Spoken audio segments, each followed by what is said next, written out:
L'affaire Eli Wahi. Oh, l'attaquant des éléphants qui s'est vu refuser le visa à l'ambassade du Canada. Je vais vous expliquer comment ça s'est passé. L'attaquant ivoirien Eli Wahi arrive à l'ambassade. En face de lui, une dame qui elle parle anglais. Elle ne comprend pas français. Eli Wahi aussi, lui, il ne comprend pas anglais, c'est français, il parle. Donc la dame pose une question. What's your name? Eli Wahi regarde. La dame dit, Mister, what's your name? Eli Wahi dit, why? Oh, why en anglais, ça veut dire pourquoi.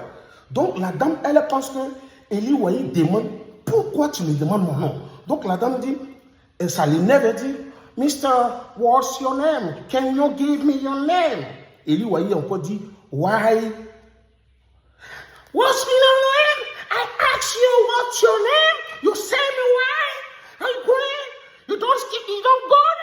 When you go come back from school and kill the bed way? Fuck you, man. You should go the midway there.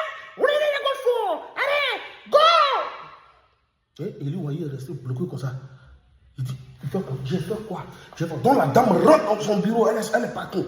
Et on va expliquer à la dame, non, le gars il ne comprend pas français. Donc, il ne comprend pas anglais, pardon. Il ne comprend pas anglais. Donc, viens, essaie de parler un peu en français. Et puis, donc, ça calmait, la dame s'est calmée, elle est revenue. Elle dit, Mr. Eli Wahi. Il est venu, il est comme ça.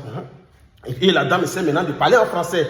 Et elle dit, comment tu payes? Eli Wahi a dit encore, why? Oh, you're a fuck man. From the shit, man. Et la dame est partie parce qu'elle dit encore, pourquoi le gars demande, pourquoi? Malgré elle a parlé en français, le gars vient dire encore, pourquoi? C'est gâté. La dame est partie, elle dit, elle ne donne plus visa. Donc Dieu merci, ils ont négocié. C'est un monsieur qui est venu maintenant. Il dit, oh, monsieur Eli Wahi, oh, je suis fan, hein? Vraiment désolé de ce désagrément, mais c'est pas facile que la dame elle ne vous comprend pas. Elle dit, ça va?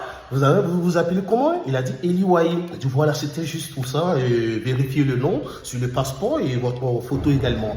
Donc, allez, tenez, voilà votre visa. Mesdames et messieurs, voilà comment Eli Wahi a eu son visa. Donc, vous avez vu l'affaire de Mr. John McSherry. Ah, on n'a qu'à apprendre un peu d'anglais, sinon ça peut agir sur nous demain.